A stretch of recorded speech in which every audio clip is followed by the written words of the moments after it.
सच कहने में सिर कटने का खतरा है और चुप रहने में दम घुटने का खतरा है। लेकिन आप जानते हैं, मैं तो हमेशा सच ही बोलता हूं। हिम्मत, जज्बा, जज्बात, ये सारी बातें सच जब आप बोलते हैं तो खुद ब खुद आप में आ जाती हैं। अब इतनी सारी बातें मैं क्यों कर रहा हूं ये मैं आपको बताऊंगा, लेकिन उससे पहले आपको बता रहा हूं कि आप देखना शुरू कर चुके हैं आपका अपना पॉडकास्ट घनश्याम उपाध्याय पॉडकास्ट। मैं आपका साथी घनश्याम। शुरुआत करते हैं इस पॉडकास्ट की, और इस टीजर को देखिए, आज आग लगने वाली है। नरेंद्र मोदी जी जो भी फैसला लेंगे मुसलमानों के खिलाफ लेंगे। मासूम नहीं, कट्टर है मुसलमान, पंचरबाज है मुसलमान, पत्थरबाज है मुसलमान, दंगे करवाता है मुसलमान लड़कों से, मुसलमान लड़कों को फंसवाता है, फिर मुसलमान बाहर निकलता है, दंगा करता है और फिर कर्फ्यू लगता है। Thank you so much mister PM. आपका एजेंडा है सिखों को भड़काया जाए, आपका एजेंडा है हिंदुओं को बांट दिया जाए। लाल किले पर चढ़ जाते हैं किसान, वो किसान है, वो तो जाता पिछली बार ही, लेकिन अब की बार हम जाएंगे और सत्ता उखाड़ फेंकेंगे। शबनम खान जैसे भारतीय ना आपको कभी इन मंशाओं में सफल नहीं होने देंगे। आप सिर्फ मुस्लिमों के पीछे क्यों पड़ जाते हैं? इतना आसान नहीं है मुसलमानों को सीधी राह पे लाना। प्रधानमंत्री मोदी जी को भी थोड़ी स्ट्रैटेजी चेंज करनी चाहिए। आप असल में हिंदुओं की चादर ओढ़कर बीजेपी में एंट्री पाना चाहती है। लालची हैं आप तो। क्या देगी बीजेपी मुझे? अगर आपके पास प्रूफ नहीं है तो फिर आप मेरे साथ ऐसी बात नहीं कर सकते घनश्याम जी। बीजेपी से प्यार है, टिकट से प्यार है। टिकट किसने मांगा है? प्रूफ दीजिए ना। शबनम खान इतनी कमजोर नहीं है कि किसी पार्टी की तरफ देखे। जरा सा पूछ लिया, तकलीफ हो गई ना। इतना हरामगिरी तो आप खुद ही कर रहे हैं। तो सुहेल को डर नहीं है, सुहेल षड्यंत्र रच रहा है। जब आप उससे मजाक में भी धर्म की कोई बात कह देंगे तो फिर वो आपकी गर्दन काटने में देर नहीं लगाएगा। हिंदू तो सोए ही हुए और अभी भी सोए हुए। हिंदुओं को जगाना मुझे लगता है मुश्किल है। कांग्रेस के राज में 50,000 से ज्यादा दंगे हुए। हम वंदे मातरम नहीं कहेंगे, बस सिलना जानती हूँ तो उधेड़ना भी जानती हूँ। ये राम के प्यार में नहीं, बीजेपी के राम के प्यार में गई। तो बाहर में जाता है ऐसा पॉडकास्ट और बाहर में जाता है सब कुछ। तो आज मेरे इस पॉडकास्ट की खास मेहमान वो शख्सियत हैं जो हंसती हैं और गुर्राती भी हैं, जो सिलती हैं लेकिन उधेड़ना भी जानती हैं, जो वो हर कुछ कर लेती हैं जो शायद हम सोच भी नहीं पाते। अंदाजा लगा रहे हैं ना? श्री राम के चरणों में पहुंची सैकड़ों किलोमीटर की यात्रा करके, और हमेशा आपको ये बताती एक फोन करिए, शबनम खान हाजिर हो जाएगी। जान चुके हैं। आज मेरे साथ हैं human right activist Shabnam Khan. Hi Shabnam, कैसी हैं आप? हाय, कैसे हैं घनश्याम जी आप? मैं बहुत बढ़िया हूँ, और आज मैं बहुत उम्मीदें लगा के बैठा हूँ। और उम्मीद पर ही दुनिया कायम है। और आपको देखकर शायद आप देख रहे हैं मैं और ज्यादा अच्छी लगने लगी हूँ और ज्यादा खुश हो गई हूँ। ठीक है, तो शुरुआत करते हैं देश के उस नैरेटिव के साथ जो सेट किया जाता है। ये कहा जा रहा है कि भाई इस देश में इस तरह का फॉर्मेट सेट हो रहा है, एक विचारधारा सेट हो रही है जो कहती है कि मुसलमानों को डर लगता है। शबनम खान को डर नहीं लगता। और ये मुसलमान क्यों डर रहे हैं? किसका डर है? मोदी का, सरकार का, या खुद से खुद का? घनश्याम जी, मुझे तो ये सवाल सुन के ही हंसी आने लगती है। मुसलमान क्यों डरेगा? वो भारत में रहता है और सबसे बड़ी बात, हिंदू भाइयों के संरक्षण में रहता है, जो कंधे से कंधा मिलाकर। देखिए, हम कहते हैं कि 80% हिंदू भाई हैं हमारे भारत में, और 20%, 25% लगा लीजिए, 30% मुस्लिम लगा लीजिए, 70% फिर भी ज्यादा है। तो प्रेम प्यार से कौन रखता है? हिंदू भाई, जिनके साथ रह के हमें कभी नहीं पता चला कि हम वो हैं जिन्होंने पाकिस्तान भी ले लिया। और सब लोग कहते हैं, सो कॉल्ड मुल्ला और सो कॉल्ड विपक्षी नेता ये कहते हैं कि बाय चॉइस रुके हैं हम यहाँ। बाय चॉइस रुके हैं आप यहाँ? बाय चॉइस रुके हैं तो आपने भारत नहीं माना है। लेकिन फिर भी मैं उनकी बात कर रही हूँ, मैं सारे मुस्लिम कम्युनिटी की बात नहीं कर रही हूँ। मुसलमान जीना चाहता है, मुसलमान भारत की मुख्य धारा से जुड़े रहना चाहता है, मुसलमान देश के कानून को मानना चाहता है। लेकिन ये सो कॉल्ड लोग मुसलमान को सीधी देश की मुख्य धारा में जाने नहीं देना चाहते। ये चाहते हैं हमारी बपौती रहे, हमारे अंडर प्रेशर रहे, और हमें उन मलाईदार कुर्सियों पर बिठाए रखें जो बरसों बरस इन्होंने मुसलमानों को क्या दिया? अल्पसंख्यक हो आप। क्यों? मैं भारत में रुकी हूं तो मैं भारतीय हूं, मैं अल्पसंख्यक क्यों होंगी भाई? मैं अपने हिंदू भाइयों के साथ रहती हूँ गर्व से सीना चौड़ा करके। मैं तो बहुसंख्यक हूँ, मैं अल्पसंख्यक क्यों कहलाऊं खुद को? अल्पसंख्यक कहने का मकसद ही यही है, आपको एक अलग तरह से भारत में छोड़ दिया जाए और आपको अलग थलग फेंक दिया जाए। ये मुसलमान कहीं ना कहीं समझने में नाकाम रहा। अब हम लोग जो समझे हैं, हम लोग जो समझ पाए हैं, हमने जो सारा सिनेरियो देखा है पीछे का, हम बदलाव की तरफ लेकर जा रहे हैं लोगों को। कौन बहका रहा है मुसलमानों को? फिर मैं सीधा नाम लूंगी कि कांग्रेस पार्टी। कांग्रेस पार्टी ने बरसों बरस, आप देखिए, कहा हमें आप अल्पसंख्यक हो। जब मैं भारत में रुक गई तो मैं भारतीय हो गई ना। कोई भी जो मुस्लिम उस समय जब जा रहे थे पाकिस्तान, तो जो भारत में रुके बाई चॉइस ही कह लीजिए, तो वो भारतीय रहे ना। उनको आपने दोयम दर्जे का क्यों बनाया? आपने उन्हें अल्पसंख्यक क्यों बताया? आपने उन्हें यह क्यों कहा कि आप माइनॉरिटी हैं और हम आपका बीड़ा उठाकर चलेंगे, आप सिर्फ हमें ही वोट करते रहिएगा? आपने उनकी सोच को विकसित नहीं होने दिया। आपने उनको वहीं एक शेल्टर में बांध के रख दिया, हमारे गुलाम रहिए, हमें वोट डालते रहिए, हम आपका बड़ा कल्याण करेंगे। लेकिन 60-65 साल कांग्रेस के राज के बाद मिला क्या? मिली सच्चर कमेटी की रिपोर्ट। जो सच्चर कमेटी की रिपोर्ट कहती है आप दलितों से भी पिछड़े हुए हैं। फिर तो मुसलमान को जागना चाहिए था ना कि सारी हमारी हितैषी पार्टियां, कांग्रेस भी कह रही है हम हितैषी हैं, सपा भी कह रही है हम हितैषी हैं, और अन्य पार्टियां भी कह रही हैं हम मुसलमानों के हितैषी हैं, और हमें रिपोर्ट क्या मिलती है कि हम दलितों से भी पिछड़े हुए हैं। फिर तो मुस्लिम को थोड़ा आंखें खोलना चाहिए। सिर्फ ये कांग्रेस की बात नहीं है, देखिए आंकड़े ये बताते हैं मोदी जी ने हर वर्ग के लिए, हर धर्म के लिए खूब काम किया है। कोई योजना उनकी ये नहीं कहती कि भाई ये हिंदुओं की है और ये मुस्लिमों की है, लेकिन आंकड़ा ये बताता है शबनम जी कि मुस्लिमों का दिल कांग्रेस के लिए धड़कता है। इसमें कोई दो राय नहीं है। क्यों? इसलिए क्योंकि शुरू से ही एक नैरेटिव सेट कर दिया गया है उनके दिमाग में कि भारतीय जनता पार्टी मुसलमानों की दुश्मन है। नरेंद्र मोदी जी जो भी फैसला लेंगे मुसलमानों के खिलाफ लेंगे।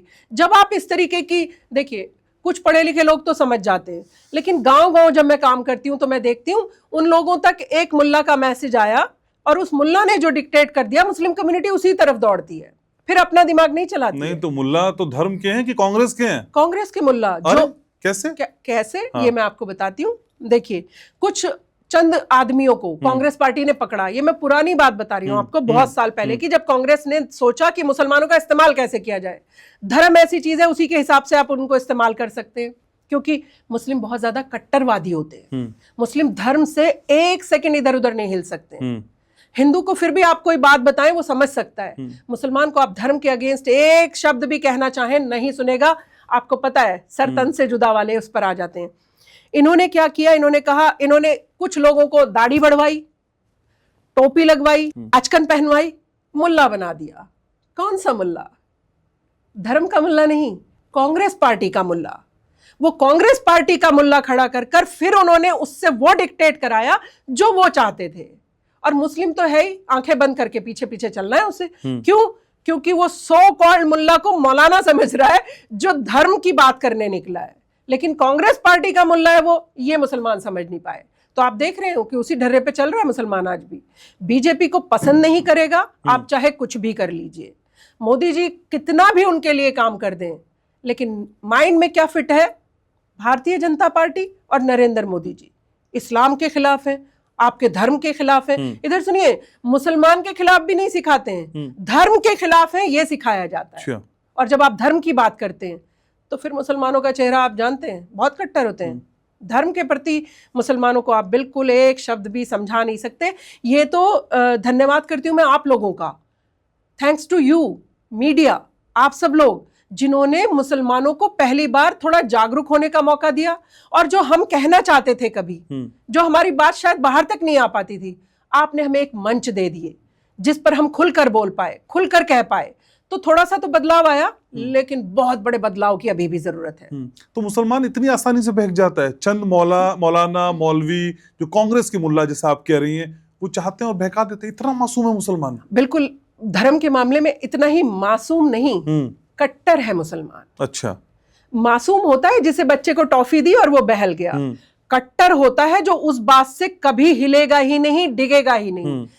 उन्होंने शुरू से ही आपको पहाड़ा पढ़ाया है कि भारतीय जनता पार्टी या अन्य पार्टी आपकी हितैषी नहीं है। अच्छा। हमारे संरक्षण में रहोगे तो हम आपको आगे बढ़ाएंगे, आगे लेकर चलेंगे। अब मुसलमान की सोच पे उनका ऐसा पहरा है कि सच्चर कमेटी की रिपोर्ट देखने के बाद भी मुसलमान सुधर नहीं रहा है। मुसलमान के दिमाग में वही बैठा है, भारतीय जनता पार्टी की सरकार है, हमारे खिलाफ काम करेगी। जबकि मैं कहती हूं मुसलमानों को एक नया दौर मिला है। 2014 के बाद एक नए दौर में गया है मुसलमान। मुसलमानों को खुश होना चाहिए और प्रधानमंत्री श्री नरेंद्र मोदी जी के चरण स्पर्श करके कहना चाहिए, thank you so much mister PM, आपने हमारी पूरी सिस्टम को बदल के रख दिया है। जो हम संकीर्ण मानसिकता के रोगी थे, जो हम एक अजीब सी, आप बेटियों की बात करिए ना, 2014 से पहले आप तो कितने सीनियर हैं घनश्याम जी, आप मुझे एक बात बताइए, कभी मुसलमान औरत के बारे में कोई बात कर सकता था? बताइए मुझे, कभी धर्म से इधर उधर कोई आप कह सकते थे 3 तलाक कुरान शरीफ में नहीं लिखा? इतनी हिम्मत थी आपकी? नहीं कह सकते थे। कोई एक लड़की, एक औरत, 50 साल की बूढ़ी औरत आपसे कह रही है मुझे तलाक दे दिया है पति ने, आप मुझे 100 रुपए गुजारा भत्ता दे दीजिए, मैं शाहबानों की बात कर रही हूँ, आप उसे 100 रुपए गुजारा भत्ता नहीं देने देते। आप सोच कर देखिए इन मुल्लाओं का कितना उनके ऊपर रौब था राजनीतिक दलों पर, क्योंकि उन्हें उनका इस्तेमाल करना होता था वोट लेने के लिए। तो उन्होंने कहा तुम भी धर्म को अपनी तरह से चलाओ और वोट हमें दिलाओ। ये ढर्रे पर चली है कांग्रेस पार्टी।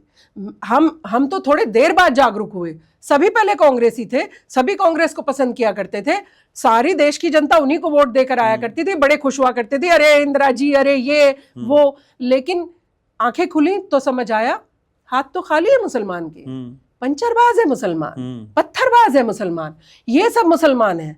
इतने साल बाद जो हमारी हितैषी पार्टियां थी, पंचरबाज बना दिया हमें, पत्थरबाज बनाया हमें। आज भी वो 2-2 रुपए का काम करता घूम रहा है, हाथ का हुनरमंद, उसे कहां होना चाहिए था? IAS IPS नहीं बन सकते थे मुसलमान? क्या 20 साल पहले नहीं बन सकते थे?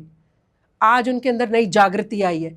क्यों? जब सरकार आपके हाथ को अपने हाथ में ले लेती है, जब सरकार कहती है चलिए हमारे साथ आगे बढ़ते जाइए, उन संकीर्ण मानसिकता के रोगी मत रहिए। जैसे प्रधानमंत्री नरेंद्र मोदी जी कहते हैं, किताब भी ले लीजिए, कुरान भी रखिए, लेकिन कंप्यूटर भी रखिए, तब बदलाव आता है। लेकिन कुछ लोग हैं और कई मुस्लिम नेता हैं, जिसमें एक नाम सबसे आगे आता है असदुद्दीन ओवैसी का। कई बार लगता है कि वो ये मान बैठे हैं, या उनके जो पार्टी के लोग हैं वो ये मनवाना चाहते हैं देश को कि भाई मुस्लिमों के नेता असदुद्दीन ओवैसी हैं। कई बार सामने आते हैं, बताते हैं। तो शबनम खान का नेता भी वही है क्या? देखिए, मैं उस व्यक्ति को नेता मानूंगी अपना जो मेरे देश की बात करेगा, जो मेरे भारत को आगे लेकर जाएगा, जो मेरे भारत के लिए यहां पर कहेगा जय हिंद, जय भारत, वंदे मातरम, मैं उसके साथ खड़ी रहूंगी। और अगर ओवैसी जी वंदे मातरम नहीं कह सकते, मेरे देश के नेता कैसे हो सकते? फिलिस्तीन तो कहता है, हाँ, जय फिलिस्तीन बोलते हैं, तो यहीं पर ही मुसलमानों को साथ छोड़ देना चाहिए कि जय भारत बोलना था आपको। हमारा भारत जिंदाबाद है। बाकी सारी हमारी सरकार किनके साथ दोस्ती करती है, किनके साथ नहीं करती है, मैं अपने भारत के साथ खड़ी रहूंगी। अगर मेरे भारत का कोई दुश्मन है तो वो मेरा दुश्मन है। मैं मुसलमान हूं, इस नाते मैं अपनी तरह से चूज नहीं करूंगी मुस्लिम कंट्रीज को कि कौन सी मुसलमान कंट्री मुझे अच्छी लगती। मुझे अच्छे लगने की बात नहीं है, मेरे भारत के साथ किसके संबंध अच्छे हैं, मुझे अपने भारत के साथ खड़े रहना है। और ये जो ओवैसी जी की आप बात कर रहे हैं, ये तो मुझे जिन्ना का दूसरा प्रतिरूप नजर आते हैं इस तरह से, क्योंकि जिन्ना भी मुसलमानों का हितैषी नहीं था, उसने भी मुसलमानों को कुछ दिया नहीं। सेम स्ट्रेटजी मैं देखती हूं ओवैसी जी की है। ओवैसी जी अपनी सत्ता के लालच में मुसलमानों को बरगला रहे, भड़का रहे और उन्हें एक अलग दिशा की तरफ लेकर जा रहे, और दिन रात बस यही भड़काते हैं, देखो मोदी जी तो आपके लिए गलत कर रहे हैं, हिंदू तो आपके साथ है नहीं। आप उनकी भाषा सुन लीजिए कि उनका भाई कहता है कि 15 मिनट के लिए पुलिस हटा लीजिए, फिर क्या कर दोगे आप हिंदू भाइयों का? आप सोचिए कितना गंदा चैलेंज है ये। और मेरे हिंदू भाइयों को सलाम करती हूं मैं, इसलिए इतना सुनकर भी रिप्लाई नहीं देते, इतना पेशेंस है हिंदू में। मुसलमानों को अगर आप, कोई हिंदू भाई ये कह देता ना कि 15 मिनट पुलिस हटाइए, हम मुसलमानों को देख लेंगे, सारे मुसलमान लेकर निकल पड़ते, क्योंकि वैसी छाप टाइप नेता है उनके, वो बरगलाते। एक नेता का नाम बताइए आप मुसलमान जो बाहर सड़क पे प्रदर्शन में खड़ा हुआ हो। मुझे आप कितने सीनियर है, आप बताइए, कोई नेता याद आता है आपको मुसलमान जो सीना चौड़ा करके खड़ा हो गया हो मुसलमानों के आगे, पत्थर मुझे मारो जी, मैं खड़ा होऊंगा इनके आगे, या ये प्रदर्शन में मैं धूप सहूंगा जी? कभी सुना है आपने किसी नेता को खड़े हुए?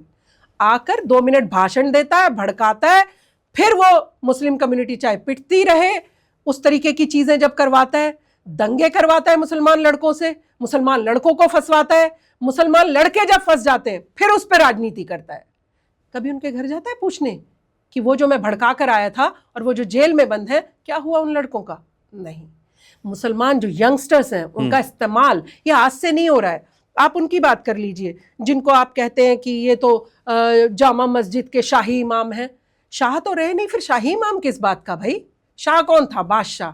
बादशाह है नहीं, आप शाही इमाम का ही तमगा लिए बैठे हैं और आपने मुसलमानों को कुछ दिया नहीं है। आप अब्दुल्ला बुखारी की बात कर रही हूं मैं, ये अहमद बुखारी जी के फादर की।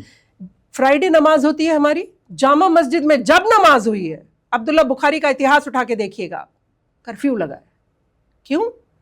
मस्जिद से आप बयान इस तरीके का देते हैं कि वहां पर फिर मुसलमान बाहर निकलता है, दंगा करता है और फिर कर्फ्यू लगता है। आप मान रही दंगा मुसलमान ही करता है? नहीं, दंगा मुसलमान ही करता है वाला शब्द अलग है, मुसलमानों से ही कराया जाता है ये शब्द अलग है। मुसलमान ही करता है नहीं, मुसलमानों से ही कराया जाता है। वो चाहे अब्दुल्ला बुखारी की बात करूं मैं, अहमद बुखारी जी के अंदर तो इतना भी दम नहीं है, उनसे किसी ने कोई कुरान शरीफ की आयत पूछ ली, उनसे पढ़ी नहीं गई। आप सोचिए वो हमारा शाही इमाम होंगे? आप सोच कर देखिए हम किनके पीछे चल रहे हैं। इतनी तो आंखें खोलनी पड़ेंगी ना आपको। आप मुसलमान आंखें नहीं खोलते हो और एक ही ढर्रे पर दौड़े चले जा रहे हो, कट्टरवादिता के ढर्रे पर। छोड़ना पड़ेगा आपको। हम कट्टर नहीं है भाई, हम प्रोफेट मोहम्मद के फॉलोअर हैं। उन्होंने हमें सिखाया जिस देश में रहते हो, जिस देश की रोटी खाते हो, उस देश के कानून को मानो। बेटियां हमारे सर का ताज हैं। ये सब हमारे प्रोफेट मोहम्मद सिखा कर गए, जिनके हम फॉलोअर हैं। हमारे लास्ट पैगंबर जो कह कर गए कि पढ़ाई के लिए चाइना भी जाना पड़े तो जाइए, वहां भी आप पक्षपात करते हैं। बेटा पढ़ने जाएगा लंदन लेकिन बेटी रहेगी घर में। या आप, मैं गाँव की बात बता रही हूँ। जब मैं गाँव में जाती हूँ, 4 बेटियां, चारों घर में बैठी हैं। 8 बेटे हैं लेकिन 8 को स्कूल में भेज रहे हैं। इतना किसने सिखाया? ये मुल्लाओं का सिखाया हुआ है। आप बार बार मुझसे फिर कहते हैं कि मुल्ला मुल्ला क्यों आप इतना मुल्लाओं से नाराज रहती? मैं मुल्लाओं से नाराज नहीं रहती हूँ, मैं उन सो कॉल्ड मुल्ला से नाराज रहती हूँ जिन्होंने धर्म को अपनी बपौती बना लिया है और जो काबिल है वो बाहर आकर उनको अपोज नहीं करते हैं कि नहीं हमारे धर्म में तो ये लिखा ही नहीं है। कौन बताएगा? और जो आलिम फाजिल है वो बताएंगे ना। आलिम फाजिल कहीं दिखाई नहीं दे रहे और जो सो कॉल्ड कांग्रेस पार्टी जैसे छापटाई बनाए हुए मुल्ला है वो आपको चैनल में भी दिखाई देंगे, वो आपको सड़कों पे भी दिखाई देंगे, क्योंकि उनका एजेंडा यही है, मुसलमान को भटका के रखना। नाराज तो राहुल गांधी से भी रहती हैं, कुछ भी बोलती हैं, उनके लिए उपनामों का इस्तेमाल करती हैं। राहुल से क्यों नाराज है? कांग्रेस से भी नाराज, राहुल से भी नाराज? नहीं, राहुल गांधी जी अगर भाई की तरह मिलेंगे कभी तो बिल्कुल मेरे भाई हैं। वैसे देश के खिलाफ कुछ करेंगे तो मैं उनकी बहन नहीं हूँ। क्यों ऐसा? ऐसा इसलिए कि फॉरेन कंट्री जाते, फॉरेन कंट्री में उनका एजेंडा क्या रहता है ये मैं नहीं बता रही हूँ, ये तो आपके सामने ही है, आप उनके वीडियोस देख लीजिए। ये हमें आपसे समझना है। भारत की बात क्यों नहीं करते हैं आप अपनी दादी से भी नहीं सीखते हैं? कम से कम उनको इतनी अकल तो थी, जब वो बाहर गई किसी ने कुछ सवाल किया उन्होंने कहा मैं भारत की बात भारत में करूंगी। अपनी दादी से भी सीख नहीं लेते। आपका एजेंडा है सिखों को भड़काया जाए, आपका एजेंडा है हिंदुओं को बांट दिया जाए। मुसलमानों को तो आपने पहले से अल्पसंख्यक बता के साइड में फेंक रखा है, आप हिंदुओं को भी बांटने का काम कर रहे हैं। घनश्याम उपाध्याय, अच्छा आप ब्राह्मण हैं, अच्छा फलाना जाट, ओहो आप जाट हैं, हिंदू नहीं है, हिंदू को भी बांटेंगे आप। और वही आप अंग्रेजों वाली नीति चलाएंगे अपनी, और फिर सोचें आप शबनम खान आपको हार पहनाएंगी, तो ऐसा तो नहीं। हाँ हार पहनाऊंगी, हराने वाला हार, माला नहीं। मेरा भाई के रूप में तो भाई है, सम्मान है, कोई बात नहीं। विपक्ष के नेता को थोड़ी तमीज होनी चाहिए कि नहीं होनी चाहिए? विपक्ष के नेता को भारत के बारे में बात करनी चाहिए या नहीं करनी चाहिए? किसानों की बात करिए, उन्हें उकसाने की बात तो मत करिए। लाल किले पर चढ़ जाते हैं किसान, वो किसान हैं, वो प्री प्लान कौन थे? फिर आप राकेश टिकैत का एक बयान सुनते हैं जो कहते हैं कि अब की बार हम इतने लाख लोग लेकर, हो तो जाता पिछली बार ही, लेकिन अब की बार हम जाएंगे और सत्ता उखाड़ फेंकेंगे। ये क्या षड्यंत्र चल रहा है आपका देश के खिलाफ, सरकार के खिलाफ? आप चाहते हैं बांग्लादेश बनाना, आप बांग्लादेश की तरह करना चाहते हैं। शबनम खान जैसे भारतीय ना आपको कभी इन मंशाओं में सफल नहीं होने देंगे। ये मैं आपके माध्यम से राकेश टिकैत और राहुल गांधी को पहुंचा रही हूं अपनी आवाज। बता दीजिएगा उन्हें, जब तक शबनम खान जैसे भारतीय जिंदा है आपकी ये मंशा कभी पूरी नहीं होगी, ना होने दी जाएगी। मोदी जी को अभी कितनी परीक्षाएं देनी होंगी शबनम, क्योंकि इतनी इस्लामिक कंट्रीज हैं जो मोदी का लोहा मानती हैं, उनका वेलकम करती है, उनके वहां की प्रेस्टिजियस अवार्ड्स उन्हें देती है, लेकिन मोदी जी भारत के मुसलमानों के दिल में वो जगह क्यों नहीं बना पा रहे? आपकी बातों पे यकीन करूं तो फिर वो क्यों एक जो कनेक्शन, एक राब्ता कायम करना चाहिए वो नहीं हो पा रहा है?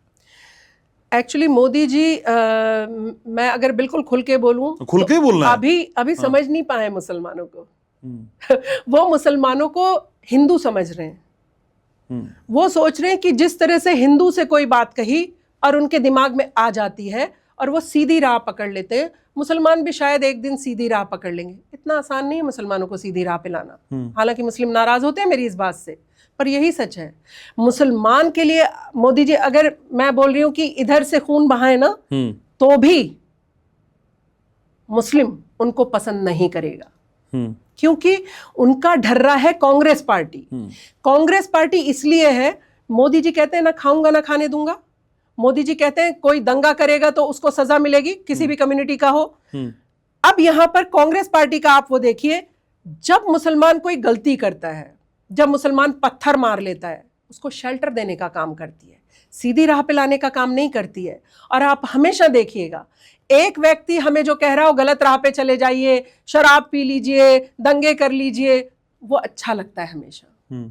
एक कह रहा है नहीं नहीं नहीं, शराब भी नहीं पीनी, खराब चीज है, आपका लीवर खराब कर देगी। एक कह रहा है कि नहीं नहीं, देश में दंगा नहीं होना चाहिए, आपको सीधी राह से देश पे चलना चाहिए। तो आप समझ रहे हैं क्या होता है? वो व्यक्ति अच्छा नहीं लगता है। मोदी जी कह रहे हैं भारत से जुड़ो, वो कह रहे हैं मुसलमान रहो और अपनी तरह से जियो। तो कौन अच्छा लगेगा आपको? कौन अच्छा लगेगा? पर कट्टरपंथी तो हर जगह है ना, आप सिर्फ मुस्लिमों के पीछे क्यों पड़ जाती हैं? मैं मुस्लिम कम्युनिटी से आती हूँ घनश्याम जी, ये मत भूलिए। ये मत भूलिए, मैं उसी कम्युनिटी में जन्मी हूँ। मैं दूसरों का उद्धार करने से पहले, आप नहीं चाहते मैं पहले अपनी कम्युनिटी को सुधारने की तरफ जाऊं? मैं हिंदुओं को उद्धार करने निकल पड़ूं और मेरी अपनी कम्युनिटी कहीं कीचड़ में गिरी हुई है, तो पहले उन्हें कीचड़ में से निकालने का काम करूंगी ना, पहले उनको सीधी राह पर लेकर जाऊंगी ना। हाँ, हिंदू भाइयों को कुछ समझाते हैं तुरंत समझ जाते हैं। मुसलमानों को देखिए आप, हम कब से कितने साल से काम कर रहे हैं, आज तक बदलाव की 1% बदलाव है बस। तो 99 के लिए अभी कितना काम बाकी, आप सोच कर देखिए। प्रधानमंत्री मोदी जी को भी थोड़ी स्ट्रैटेजी चेंज करनी चाहिए। जो मुसलमान देश के हित में काम कर रहे हैं, उनको सिर्फ उनको देखना चाहिए, उनको जोड़कर अपने साथ लेकर आना चाहिए। और जो मुसलमान कहीं उसी तरीके की भारत विरोधी बात कर रहे हैं, उनकी मुश्कें कसनी चाहिए। वो कोई भी हो, चाहे वो धुरंधर नेता हो, चाहे वो अभिनेता हो, चाहे वो कोई भी व्यक्ति हो, मुश्कें कसनी चाहिए उनकी। अगर आप सॉफ्ट कॉर्नर लिए कर बैठे रहेंगे तो मुसलमान कभी सीधी दिशा में नहीं आएगा। ठीक है, आरोप लगाना बहुत आसान है शबनम जी, आरोप आप पे भी हैं। अच्छा, आप असल में हिंदुओं की चादर ओढ़कर बीजेपी में एंट्री पाना चाहती है। अच्छा, और बार बार हिंदू हिंदू हिंदू कह के मुस्लिम के खिलाफ जाके आपको लगता है कि ये सेफ पैसेज है, एंट्री मिल जाएगी। लालची हैं आप तो। अच्छा, मुझे एक बात बताइए, मैंने क्या लिया है बीजेपी से? क्या पाया है बताइए आप तो मेरे सामने ही बैठे हैं, सवाल आपका है, आपसे पूछ रही हूँ, क्या लिया है मैंने बीजेपी से? बता दीजिए आप मुझे, क्या देगी बीजेपी मुझे?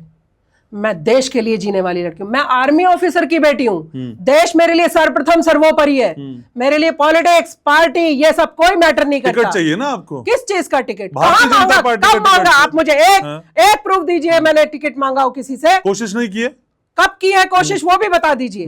अगर आपके पास प्रूफ नहीं है तो फिर आप मेरे साथ ऐसी बात नहीं कर सकते घनश्याम जी। नहीं, आरोप है, आरोप कैसे? शबनम सिर्फ आरोप थोड़ी लगाएंगी। नहीं, आप आरोप नहीं लगाएंगी, अपने ऊपर आरोप भी तो जवाब देंगी। मैं तो प्रूफ देकर पूछेगा, मैं तो हर पॉडकास्ट देखने वाला ये पूछेगा, हर मुस्लिम आपसे पूछेगा, भाई क्यों बीजेपी से प्यार है आपको? बीजेपी से प्यार इसलिए क्योंकि बीजेपी भारत की बात करती है, क्योंकि राष्ट्र की बात करती है। बीजेपी से प्यार है, टिकट से प्यार है। टिकट किसने मांगा है? प्रूफ दीजिए ना। कब मांगा है? प्रूफ दीजिए ना। टिकट ही होती है ना अक्सर।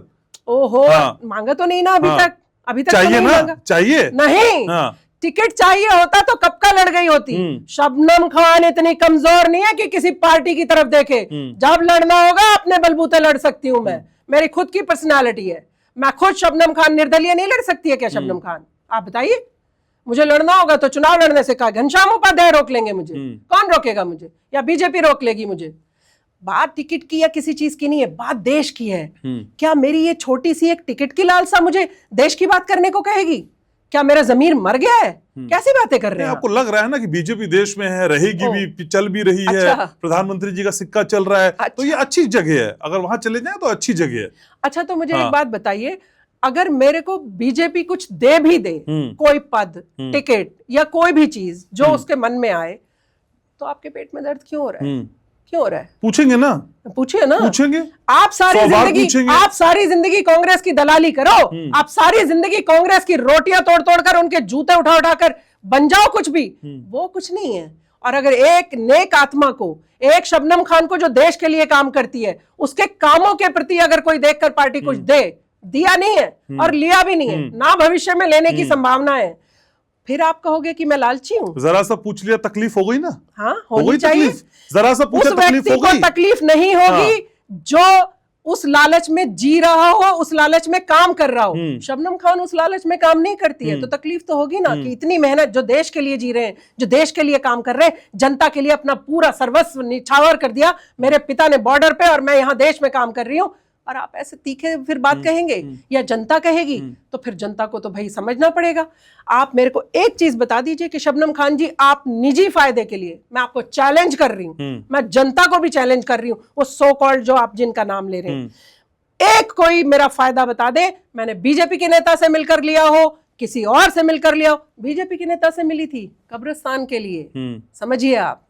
अभी मैं हर्ष मल्होत्रा जी से मिलकर आई कब्रिस्तान के विकास के लिए, क्योंकि दिल्ली सरकार काम नहीं कर रही है, क्योंकि आम आदमी पार्टी उनको सहयोग नहीं कर रही है। ये किसका काम है? ये शबनम खान का काम है। तो आप सोचिए, मैं फिर भी उनके लिए काम कर रही हूं। अगर वो नहीं समझ रहे और लालची बता रहे, तो उनको भगवान सद्बुद्धि दे, मैं तो यही बोल सकती हूँ। और अगर कुछ मिलना होगा तो इधर सुनिए, बीजेपी, कांग्रेस, ये सब कुछ देने वाले नहीं है। प्रभु श्री राम, भगवान, सिर्फ आपको वही कुछ भी दे सकते हैं। आपने देखा किस तरह से भगवान किसी भी चीज को पलट देते हैं। अरे किसी को कुछ मिल जाए तो उसमें भी तकलीफ होती है ना। अगर मुस्लिम वक्फ बोर्ड की बात करते हैं तो आप उसमें भी बौखला जाती हैं। नहीं, क्या कि लाल किले पे कब्जा कर लेंगे? नहीं, कब्जा कर लेंगे क्या? हाँ, क्या बात कर रहे हैं आप? बताइए, आपको वक्फ बोर्ड का पता ही नहीं है? आप बताइए ना, आप बताइए। आप मुझे एक बात बताइए, भारत की जमीन पे कोई एक सो कॉल्ड आदमी, किसी एक कम्युनिटी का आदमी कैसे कह सकता है ये मेरी जमीन है? बाहर से जो आक्रांता आए थे, बादशाह जिनकी आप बात करते, औरंगजेब मेरा था, बाबर मेरा था, मुझे उनका एक चीज बता दीजिए आप कि उनके पिताजी की जमीन थी क्या ये? हमारे भारत की जमीन थी। हमारे भारत की जमीन को आक्रांता की जमीन बताकर और वक्फ बोर्ड का गठन कर दिया जाता है। ये कांग्रेस पार्टी का षड्यंत्र था। ये कांग्रेस पार्टी ने उन मुल्लाओं के कंधे पे रख के बंदूक चलाई कि जब कभी कुछ ऐसा हो तो सारी जमीन हमारे हाथ में रहे, कांग्रेस पार्टी के हाथ में रहे। आप देख ही रहे, मुसलमान तो हमेशा कांग्रेस की तरफ ही जाएगा, पता है उनको। और उन्हीं के प्यादों में एक वक्फ बोर्ड सौंप दिया गया। मेरे भारत की जमीन को कोई कैसे कह सकता है? कैसे कहेगा कि ये मेरी जमीन है? मेरे दादा छोड़ कर गए। तुम्हारे दादा कहां के थे भाई? कौन थे तुम्हारे दादा? तो मैं बोलती हूं कि वक्फ बोर्ड का गठन इसमें इंप्लीमेंट नहीं, इसे खत्म करना चाहिए। वक्फ बोर्ड ने एक पूरे गांव को कह दिया है कि हमारी जमीन है, हिंदू भाइयों निकल लो यहां से, समझे आप? और आप वक्फ बोर्ड का यहाँ पर बखान करने बैठ गए मेरे बखान निराय लूंगा ना आपकी मैं। ये बखान ही है कि आप वक्फ बोर्ड से, अरे वक्फ बोर्ड कैसे बनेगा? किसी एक कम्युनिटी का कैसे बनेगा? अगर होता भारत वक्फ बोर्ड, भारत का कुछ ऐसा बोर्ड, और भारत की जमीन के लिए काम किया जाता तो चलो समझ आता। एक मुस्लिम कम्युनिटी का वक्फ बोर्ड, तो मुस्लिम कम्युनिटी का अपना कानून, एक पैरेलल बोर्ड बन जाए। और क्यों बन जाए? क्यों बन जाए? हिंदू की पैरवी करती हैं आप, इतना तो बताएंगी। ये भारत की जमीन है, ये हम सब की जमीन है, इसमें हिंदू मुसलमान की जमीन का मतलब ही नहीं है। अच्छा, यही तो हमारा भारत है, यही तो हमारी संस्कृति है, यही तो हमारा कल्चर है। आप उस कल्चर को तोड़ना चाहते हैं। कांग्रेस ने तोड़ा वो कल्चर।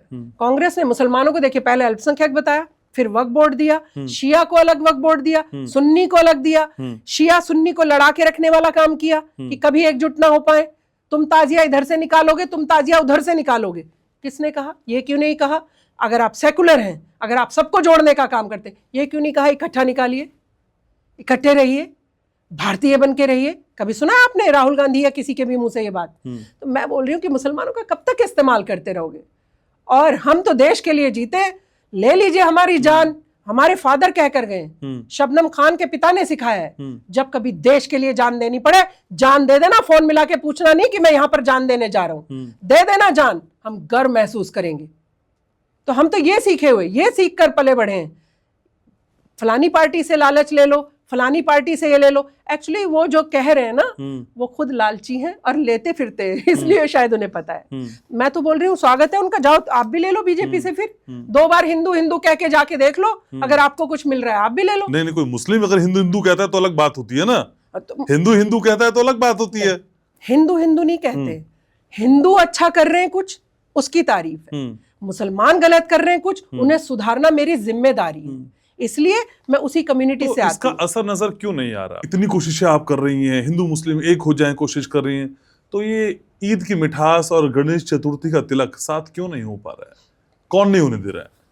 देखिए, गणेश चतुर्थी का तिलक मुसलमान नहीं लगाएगा, लेकिन मेरे हिंदू भाई ईद की मिठाई खाने पहुंच जाएंगे, खीर खाने पहुंच जाएंगे, नमाज में भी खड़े हो जाएंगे साथ में। पढ़े ना पढ़े वो बात नहीं है, लाइन में खड़े देखा है मैंने हिंदू भाइयों को, हटते नहीं है, फिर उस लाइन से खड़े रहते हैं साथ में। तो फिर ये सौहार्द की जो बात करते हैं, ये जो सेकुलर लोग हैं जी, ये किसके सौहार्द की बात करते हैं? आप सारा डिक्टेशन सिर्फ हिंदूज को देंगे? कुछ मुसलमानों को भी तो डिक्टेट करना पड़ेगा ना, कि आप मंदिर नहीं जाएंगे, प्रसाद के लिए आपके हाथ नहीं उठेंगे। आप देकर देख लीजिए। मैं अभी एक आपको राम यात्रा से आया हुआ ही अपना इंसिडेंट बताती हूँ। मैं प्रसाद कहीं देने जा रही थी, और ऑटो वाले, जिस ऑटो में मैं बैठ कर जा रही थी, वो मुस्लिम थे, तस्बीह वगैरह टकी हुई थी। मैंने बोला मैं राम मंदिर से आई हूँ, ये लो थोड़ा प्रसाद। प्रसाद लो तक पकड़ा, और जैसे ही सुना राम मंदिर, फेंक दिया उन्होंने नीचे। आप सेकुलर नहीं मनोगे, सारा सेकुलरिज्म हिंदू से चाहिए। वो आपको गले भी लगाएं, वो आपकी ईद पे सेवियां खाने भी आ जाएं, वो आपकी नमाज में ईदगाह में भी पहुंच जाएं। आप मंदिर नहीं जाओगे कभी, आप कभी कुछ नहीं करोगे उनके लिए। आप तिलक लगाने में भी आपका धर्म आड़े आ जाता है। मुस्लिम इनसिक्योर है क्या, डरा हुआ है क्या? एक मैं आपको वाकया बता रहा हूँ। मैं अभी थोड़े दिन पहले कश्मीर घूमने गया, पटनी टॉपिक जगह है, वहां पे एक मोमोज की दुकान पे गया, और वहाँ जो शख्स मोमोज बना रहा था, वो बनाते बनाते बहुत अच्छा गाना गा रहा था। तो मैंने उसका गाना सुना, तो भाई हम लोग तो पत्रकार वगैरह हैं, तो फिर हम थोड़े से इंटरेस्टेड हो जाते हैं। तो मैंने उससे बात की, तो फिर मैंने कहा चलिए आपके साथ हम एक छोटा सा वीडियो बनाता हूँ। तो मैंने उससे उसका नाम पूछा, तो उसने बताया सर मेरा नाम है राहुल राजपूत। अब गौर करिएगा, कोट एंड कोट कह रहा हूँ मैं बात, और ये वीडियो तमाम मेरे सोशल प्लेटफॉर्म पे है, वो देख भी सकते हैं आप लोग। तो उसने मुझे बोला कि मेरा नाम राहुल राजपूत है, जब मैंने उससे गाना सुना, और उसने बहुत अच्छा गाना सुनाया जो मेरे दिल पे एकदम छुआ, बहुत गजब की गायकी थी। पटनी टॉप पहुंचा हूं, और यहाँ पे एक ऐसा सच है जो आपको सुनना चाहिए, बेहद सुरीला है। मेरे साथ राहुल राजपूत हैं, जो कुछ सुना के बताएंगे, और बताएंगे कि वो कितने सुरीले हैं अपने मोमोज की तरह। राहुल गाइए कुछ। तू माने या ना माने दिलदारा, असां ते तेनू रब मन्निया। फिर वो बात आई गई हो गई। मैं जब लौट आया तो किसी मेरे फ्रेंड ने कहा कि भाई वो तुम्हारे सोशल साइट पे देखा था, बहुत अच्छा था, मुझे उसका इंटरव्यू करना है, तो मुझे उसका नंबर और पता बता दो। तो मैंने कहा ठीक है। तो मैंने उसका नंबर उसको दिया। तो आप यकीन मानेंगी, तो उसने जब उसका इंटरव्यू लेने की बारी आई, तो उसने बोला कि मेरा नाम सोहेल खान है। राहुल राजपूत जो बता रहा था नाम, वो सोहेल खान निकला। तो मैं मतलब ये सोचा कि भाई मुस्लिम क्यों ये डरा हुआ है, बताना नहीं चाहता है, नाम की आइडेंटिटी जो योगी चाहते थे प्रदेश में वो है, नाम बताने में क्या दिक्कत? मैं उसका वीडियो तो भी बनाता, वो सोहेल खान मुझे अपना नाम बताता तो भी मैं उसके व्यक्तित्व से इंप्रेस हुआ था, उसकी गायकी से इंप्रेस हुआ था, उसके नाम से नहीं। आप सोचिए, अगर ये डर है या कुछ और है, तो फिर ये क्या है? हम वो खुली फिजाएं क्यों नहीं दे पा रहे? वो चौड़े में कहता मैं सोहेल खान हूं, बताइए ना। शबनम खान गुर्रा के कहती है ना मैं शबनम खान हूं, तो सोहेल को राहुल राजपूत क्यों कहना पड़ा? देखिए, मैं मुसलमानों को बोलती हूँ कि इस्लाम धर्म में लिखा है कि आप मूर्ति नहीं लगा सकते। ऐसा वो कहते हैं कि इस्लाम धर्म में लिखा है। धर्म का ही तो लबादा उड़ के बात करते हैं ना। और आप ओम नाम भी नहीं बता सकते अपना, शाम भी नहीं बता सकते अपना, हराम है। हर चीज को मुल्ला हराम ही बताते हैं। लड़की ने परफ्यूम लगा लिया, हराम है। लड़की अगर इधर निकल गई जॉब करने के लिए तो हराम है। जॉब भी करेगी तो बस इतने हाथ दिखने चाहिए और आंखें दिखनी चाहिए, बाकी आपका कुछ नहीं दिखना चाहिए। खड़ी होगी तो नीयत नहीं, खराब हो जाएगी। लेकिन खुद 50 शादी करे बैठे, खुद कहीं कहीं औरतों को रख कर बैठे। ये मुल्लाओं की बात कर रही हूं मैं। और नाम क्यों छुपाना है? मुझे वैष्णो ढाबा लिखने की क्यों जरूरत है जब मैं शबनम खान हूं? किसी ने मना नहीं किया है। ये इनकी प्लानिंग है। आप अभी इनके गहरे षड्यंत्र को नहीं समझ पाते। किनके? मुस्लिम्स के। इनका ये गहरा षड्यंत्र है। हिंदुओं को तो आप हर मामले में बुद्धू बनाने के लिए निकल पड़े हैं। जब आपके इस्लाम धर्म में हराम है, आपके ढाबे का नाम भी हराम हुआ कि नहीं हुआ? आपने अगर अपना मोहन सोहन नाम बता दिया और आप थे अकरम और शाहिद, हराम हुए कि नहीं हुए? यानी इतना हरामगिरी तो आप खुद ही कर रहे हैं। सॉरी टू से, खराब शब्द है लेकिन कहना पड़ता है। इतनी हरामगिरी कर रहे हैं आप, और फिर धर्म का चोला ओढ़ के मुसलमान भी बन रहे हैं आप, देश के साथ खड़े भी नहीं हो रहे हैं आप। फिर आपसे हिंदू भाई सवाल भी ना पूछे कि भाई अगर तुम राजपूत नहीं बताते, मैं तो तब भी वीडियो बनाता, सुहेल का भी बनाता।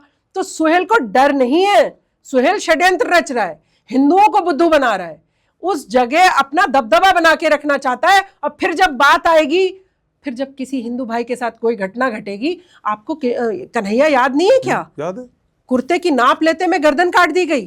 कैसी बात करते हैं आप? मैं कहती हूं कि ये कभी नहीं सुधरेंगे, इनके अंदर कट्टरवादिता कूट कूट कर भरी गई है। मुसलमान नाराज हो, मुझे डर नहीं लगता, मुसलमान मेरी भी गर्दन उड़ा दे, मैं नहीं डरती हूं। मगर मैं सच ही कहूंगी, इनके मन में हमेशा नफरत रहती है, और हिंदुओं के प्रति, हिंदुओं के धर्म के प्रति ये कभी भी एक शबनम खान जी जैसे लोगों की तरफ मत जाइए। शायद मेरे तो कुछ नसीब अच्छे थे कि मैं ऐसे घर में पैदा हो गई जिन्होंने मुझे सिखाया नहीं कि हम हिंदू हैं कि मुस्लिम हैं। मैं इतने बड़े होने तक मेरे फादर ने कभी नहीं कहा कि हम मुसलमान हैं। आप सोचिए सीख ऐसी होनी चाहिए।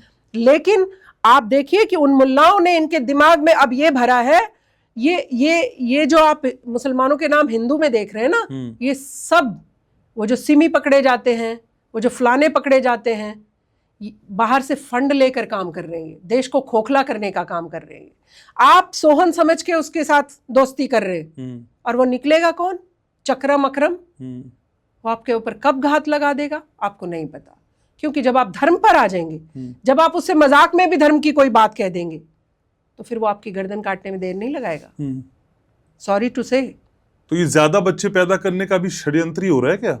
मुसलमान क्यों ज्यादा बच्चे पैदा कर रहे हैं? ये अच्छा किया आपने सवाल पूछ लिया। मैं आपको एक अधिकारी की बात बता रही हूं। 2 वाइफ हैं, 10 बच्चे हैं, और अभी भी एक खुर्रम और पैदा हो जाए, औरंगजेब भी है, बाबर भी है, घर में सब है, एक खुर्रम और रह गया है, अभी भी उसकी मंशा ये है। ये मैं अपने लाइव सुनी हुई बात बता रही हूं आपको। कहीं पर चर्चा कर रहे थे, बड़े नमाजी परहेजगार, वाइफ भी 2-3 है उनकी, और बच्चे भी 10-12 हैं, और फिर भी कह रहे एक खुर्रम और हो जाता। आप सोच कर देखिए। और पता है क्या कहते हैं?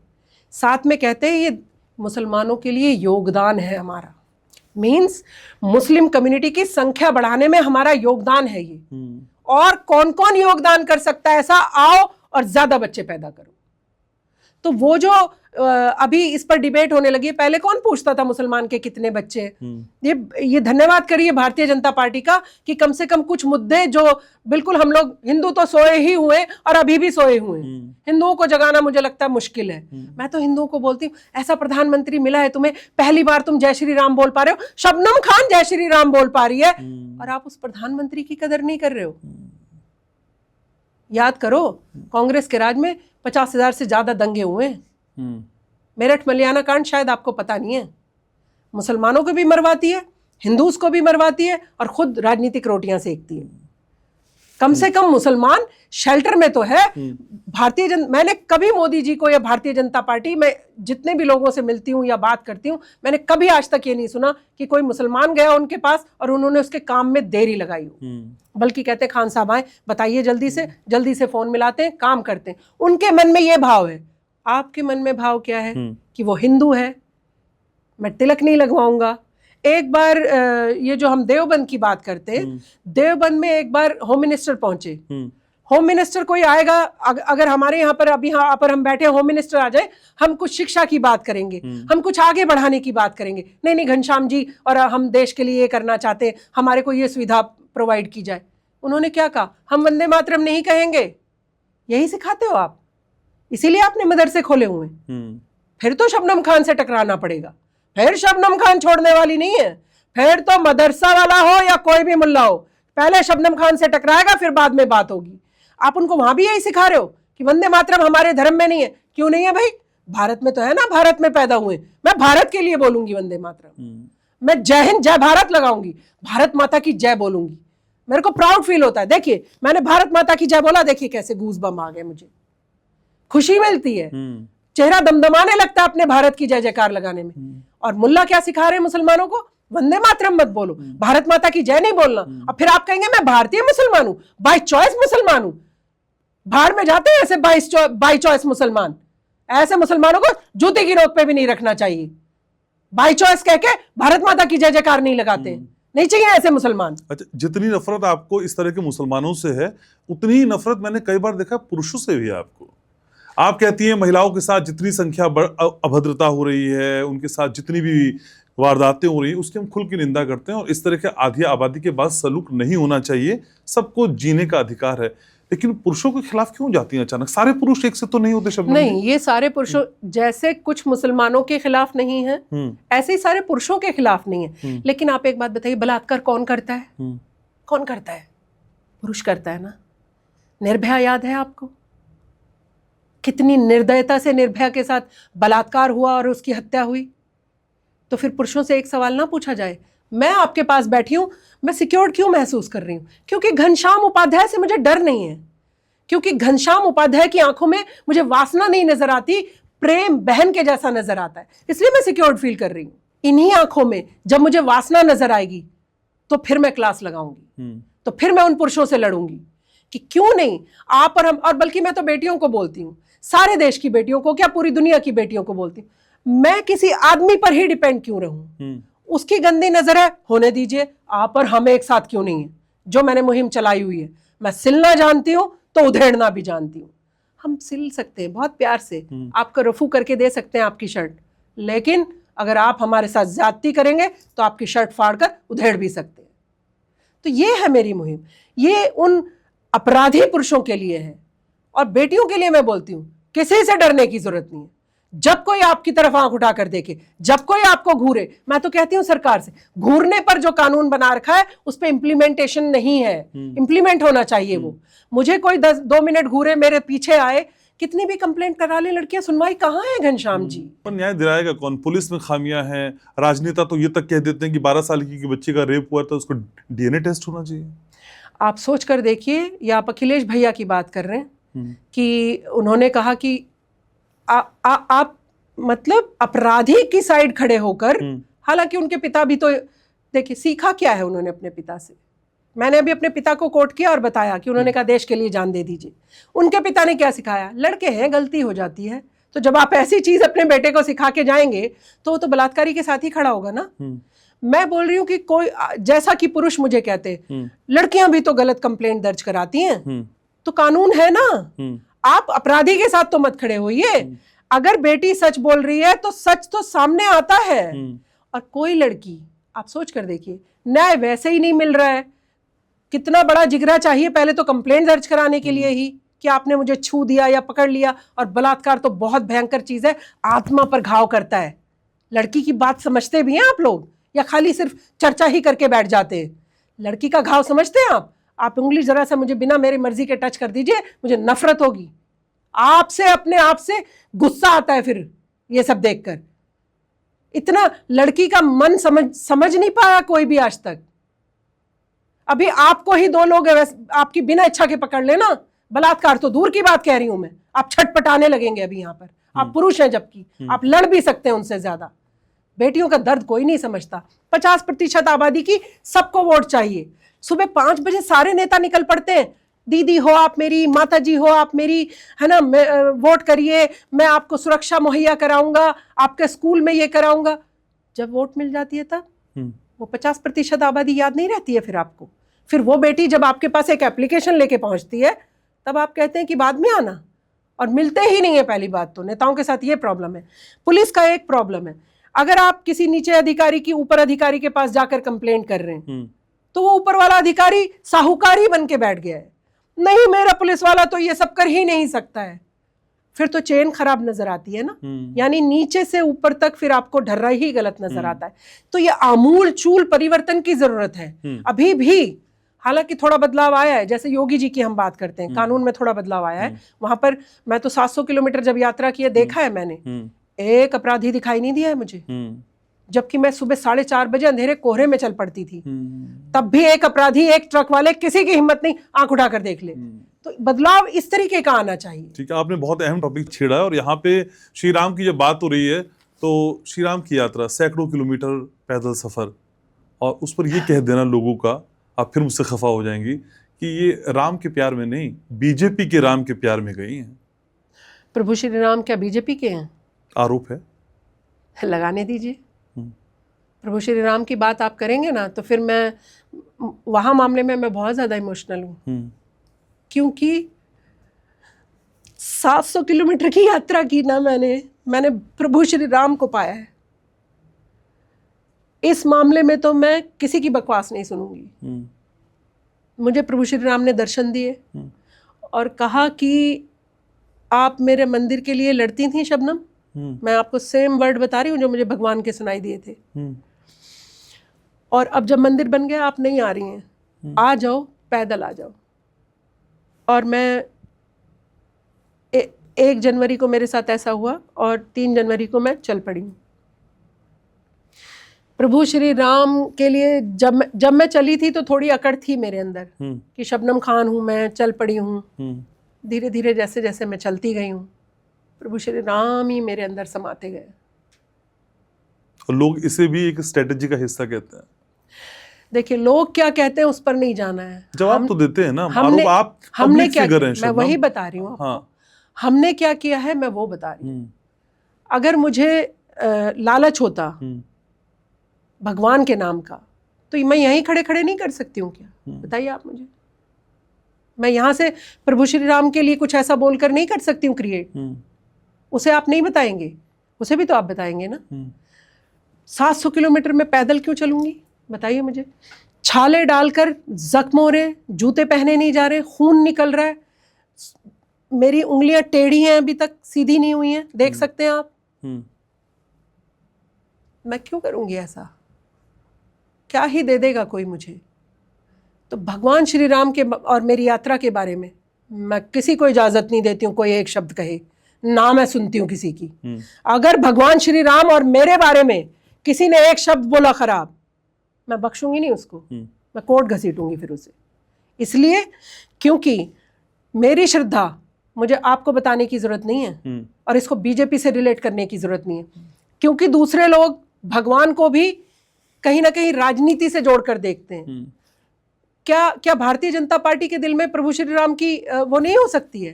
क्यों भाई? वो सब चीज राजनीति के लिए ही करेंगे। हार गए वहां से, हारने दीजिए। प्रभु की माया, क्या पता प्रभु क्या दिखाना चाहते हैं। आप ये मत सोचिए कि कौन हारता है जीतता है, कर्म करना मत छोड़िए। आप सोच रहे हैं कि आप प्रभु श्री राम का इल्जाम लगा देंगे मेरे ऊपर तो मैं उनकी भक्ति छोड़ दूंगी, ऐसा हो कर पाएंगे क्या लोग? कभी नहीं कर पाएंगे। पर आप अगर कांग्रेस से, राहुल से, तमाम मौलानाओं से लेकर अखिलेश से, मुलायम सिंह यादव तक आरोप लगाएंगी तो आप आरोप सुनने के लिए भी तैयार रहिए ना। लगाइए ना। हाँ, आरोप लगाइए, लेकिन प्रभु श्री राम की यात्रा के बारे में कुछ कहेंगे तो बाहर में जाता है ऐसा पॉडकास्ट और बाहर में जाता है सब कुछ।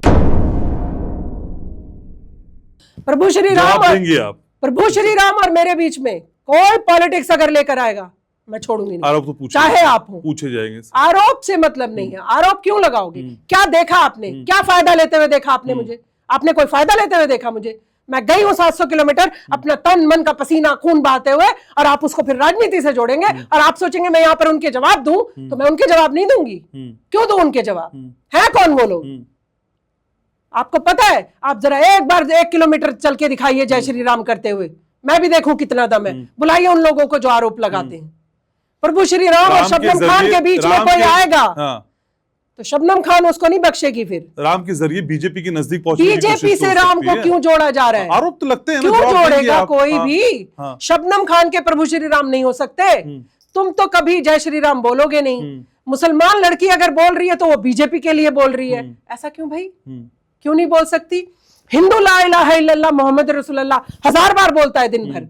मैं ऐसे हजारों हिंदू दिखा दूं आपको, नमाज पढ़ते हुए दिखा दूं आपको, कुरान शरीफ की आयतें पढ़ते हुए दिखा दूं आपको। एक मुसलमान को लेकर आइए जो उनके कोई श्लोक पढ़ देता हो। आपने राम के नाम का ठेका ले लिया क्या? हाँ लिया है। क्यों नहीं लेंगे? राम आपके हैं क्या? राम किसी की जागीर है क्या? प्रभु श्री राम आपकी जागीर है क्या? आप मुझे डराएंगे फिर कि प्रभु श्री राम का नाम लोगी तो आप राजनीति कर रही हो, ऐसे कह के कोई डरा देगा क्या मुझे? प्रभु श्री राम जाने और मैं जानूं, मैंने जो पाया है मुझे पता है। भगवान को पाना इतना आसान नहीं है। भगवान को पाया है मैंने, मेरी पूरी कायाकल्प हुई है, और उसके बाद जो मैं आपको बताऊंगी आपके रोंगटे खड़े हो जाएंगे, जो चमत्कार मैंने देखे। पता भी है आपको, किसी की आस्था पे ऐसे उंगली नहीं उठानी चाहिए। किसी की आस्था पर अगर आप उंगली उठाते तो फिर प्रभु श्री राम सर्वनाश करते हैं उस व्यक्ति का। समझा दीजिए उन लोगों को जो कहते हैं कि राजनीति के तहत चलिए। राजनीति के तहत चलना होता तो मैं हर वक्त मीडिया में रहती हूँ कि नहीं रहती हूँ? मैं उन सबको बुला के और पूरा चाक चौबंद करके व्यवस्था चलती कि नहीं चलती? अकेले चल पड़ी हूं मैं, अंधेरे मुंह, खून बहता हुआ मेरे पैरों से, काली पतली ऐसे बेहाल होते हुए, बिना खाए। आप किसी से 7 किलोमीटर चलवा के दिखाइए, मैंने कोई गूगल सर्च नहीं किया है, मैंने एक ड्राई फ्रूट नहीं खाया, एक फ्रूट नहीं खाया है। जहां रैंडमली गांव में रुकती थी, जो भी जिस भी गांव में रुकती थी, वहां आप क्या ही बताऊं मैं, जनता किस तरह से, उनको लगता था प्रभु श्री राम आ गए हैं, ऐसे समा गए थे राम मेरे अंदर। और 70 साल के बूढ़े हों, 80 साल के बूढ़े हों, माता हों, बच्चे हों, जवान हों, लड़के हों, स्टूडेंट हों, पैर छूकर आशीर्वाद लेते थे। आप सोच सकते हैं, ये ऐसे नहीं, ये पॉलिटिकल नहीं करवा सकता आदमी। इसीलिए प्रभु श्री राम और मेरे बारे में कोई बात करेगा और मेरे से कहेगा कि ये राजनीति के तहत था, छोड़ूंगी नहीं मैं उसको, फिर बख्शा नहीं जाएगा उसे। और मैं ही क्या सजा दूंगी, मेरी क्या औकात, प्रभु श्री राम सजा देंगे उसको। और मैं व्यूअर्स को बताना चाहूंगा, अभी शबनम गुस्से में है लेकिन आंखों में नमी है, मैं देख पा रहा हूँ। नमी प्रभु श्री राम का प्यार है, ये मैंने पाया है उनको।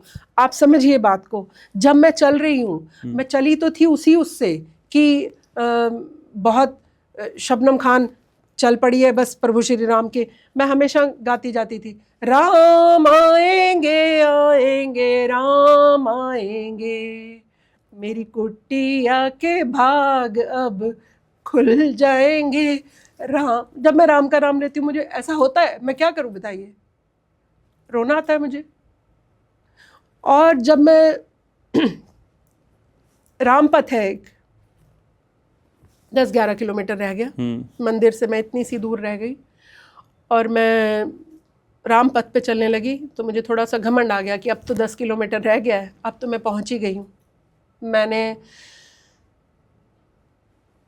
पैर जवाब दे चुके थे, चलने में बहुत दिक्कत, खून निकल रहा था पैरों से, मेरे छाले फट गए थे सारे।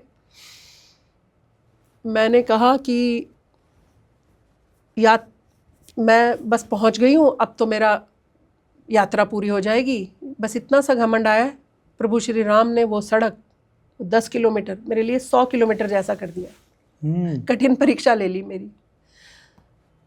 मैं चलती जा रही हूँ 10 किलोमीटर मेरे लिए कोई बड़ी बात नहीं थी, मैं बहुत चल चुकी थी, मैं आदत पड़ जाती है पैरों को फिर चलने की। मैं रोने लगी, रुक कर मेरे आंखों में बहुत आंसू आ गए, मैंने ऐसे पूछे और आप यकीन मानिए घनश्याम जी, सारी सड़क गायब थी सामने से और मैं प्रभु श्री राम के मंदिर के दरवाजे पर खड़ी थी। सोचिए आप कौन करता है ऐसे। प्रभु श्री राम ने वो जो मेरा रास्ता लंबा कर दिया था वो उन्होंने ख़त्म। अभी मुझे सड़क इतनी लंबी दिखाई दे रही है और मैंने सिर्फ आंसू ऐसे करके पोंछे और मैं मंदिर के गेट पर खड़ी हूँ, दरवाज़ा खुल रहा है, बंद हो रहा है। सोचिए आप, ये श्रद्धा नहीं है, इसमें क्या राजनीति दिखती है लोगों को। और एक काले कलर का कुत्ता मेरे साथ चलता जा रहा है। संभालिए। 8 किलोमीटर कोई कुत्ता पीछे जा सकता है आपके? 8 किलोमीटर। वो मैंने उसको रुक कर कहा, जाओ तुम्हें मोक्ष मिल गया। 5 किलोमीटर पर कहा मैंने उसे, नहीं रुका, साथ साथ चलता रहा। जब 8-8.5 किलोमीटर चल लिया, मैं फिर रुकी, मैंने उसकी तरफ देखा। मैं भगवा शॉल लिए रहती थी और एक बैग पीछे लिए रहती थी। मैंने उसको आंखों में आंखें डालकर बोला, जाओ तुम्हें मोक्ष मिल गया है। और मैंने मुंह घुमाकर आगे चलना शुरू किया। एक कदम आगे बढ़ाया, पीछे मुड़ के देखा, वो डॉगी नहीं था वहां। फिर मैं जब चलती जा रही थी, एक मुझे पीला सांप, इतना मोटा और इतना शाइन वाला, यहाँ से इतना लंबा मुझे दिखाई दे रहा है। गांव के लोग भी चल पड़ते थे मेरे साथ 2-2 किलोमीटर, 3-3 किलोमीटर, 4 किलोमीटर। मैं बोल रही हूँ कि देखिए सांप, और किसी को दिखाई नहीं दे रहा है। फिर मुझे थोड़ी इंट्यूशंस होने लगी। भगवान मेरे को, जैसे मैं आपको पहली बार मिली हूँ, अगर मुझे घनश्याम नाम पता चल जाता था कि इस व्यक्ति का ये नाम है, इस व्यक्ति का ये नाम है। मैं कहीं रुकने गई तो उस गांव में एक छोटी वो थी रुकने की जगह। मैंने कहा, आप अग्रवाल जी हैं? उन्होंने कहा, हाँ, आपको कैसे पता? भगवान बताते थे मुझे। मैंने गूगल सर्च नहीं किया। लोग मुझे बोलते थे, उस वाले रास्ते से जाइए, उस वाले रास्ते से जाइए, वो वाली जगह चली जाइए, इधर से जाइए। मेरा रास्ता, मेरी उंगली प्रभु श्री राम ने पकड़ रखी थी, और बस मैं सीधे सीधे चलती चली गई हूँ अपने आप। इंट्यूशंस अब भी होती हैं? अब भी होती है, सब पता चल जाता है। हाँ। मैं लालची हूँ। बड़े जानना चाहता हूँ इस पॉडकास्ट को लेके क्या इंट्यूशन आ रहा है। वो तो भगवान आपको बहुत फैलाएगा, बहुत फैलेगा आपको ये पॉडकास्ट, और आप बहुत नामी गिरामी हस्ती बनेंगे इसमें, पॉडकास्ट में। ऐसा मैं आशीर्वाद दे रही हूँ आपको। ये सारे एस्ट्रो वालों की दुकान बंद करने की तैयारी तो नहीं है पॉलिटिक्स के साथ साथ? फिर मैं कहूँगा ये भी आरोप लगा है तो आप फिर घुरा जाएगी। आपको पता है, मैं इसीलिए नहीं करती हूँ कि फिर कहेंगे कि देखिए ये इसको भुना रही हैं। एक ये फील्ड भी देख लिया। मुझे बहुत सारी चीजें पता चलती हैं, मगर मैं शांत रहती हूँ। शबनम जी, आप राम मंदिर गई और आपने कुछ अनुभव बताए। एक छोटा सा अनुभव मैं भी आपको शेयर करना चाहता हूँ तमाम व्यूवर्स को। मैं रामलला की जब प्राण प्रतिष्ठा हो रही थी, मैं कवरेज के लिए गया, और कवरेज के लिए गया तो हम लोग ग्राउंड रिपोर्टिंग करते थे। तो मेरे साथ मेरे एक साथी कैमरामैन थे जो पिछले कई दिन से मेरे साथ थे, और जब मैं लाइव दिया करता था तो मेरा सामान वही कैरी किया करते थे, मेरा बैग, मेरा पर्स, मेरा सब कुछ। तो जिस दिन प्राण प्रतिष्ठा का दिन था, जिस दिन प्रधानमंत्री को भी आना था, उस दिन भी हम ऑन ग्राउंड थे, और मैंने अपना सामान अपने कैमरामैन को दिया। लेकिन हुआ ये कि अब मेरा कैमरामैन ना चेंज हो चुका था, तो मैंने उनको अपना सामान दिया, एक बैग दिया। उस बैग में मेरे सारे कार्ड्स, मेरा आधार कार्ड, मेरे होटल की चाबियाँ, मेरा ऑफिस का फंड, जो कुछ था मतलब मेरे पास उस समय, वो सब कुछ उस बैग में था। कवरेज करते करते मैं जो रामप्रस मार्ग है उससे निकलते निकलते मैं हनुमानगढ़ी क्रॉस किया और लता मंगेशकर चौक तक पहुंच गया कवरेज करके। पीएम का काफिला वहीं से निकलना था, तो वहाँ कवरेज करते करते पहुंचा। तो मुझे मेरे पीसीआर ने, मेरे स्टाफ ने मुझे एक ब्रेक दिया, कहा अभी आप 15 मिनट रेस्ट करिए। तो फिर मैंने कहा अच्छा ठीक है। तो मेरा बैग में सब कुछ, फ़ोन वोन सब कुछ था।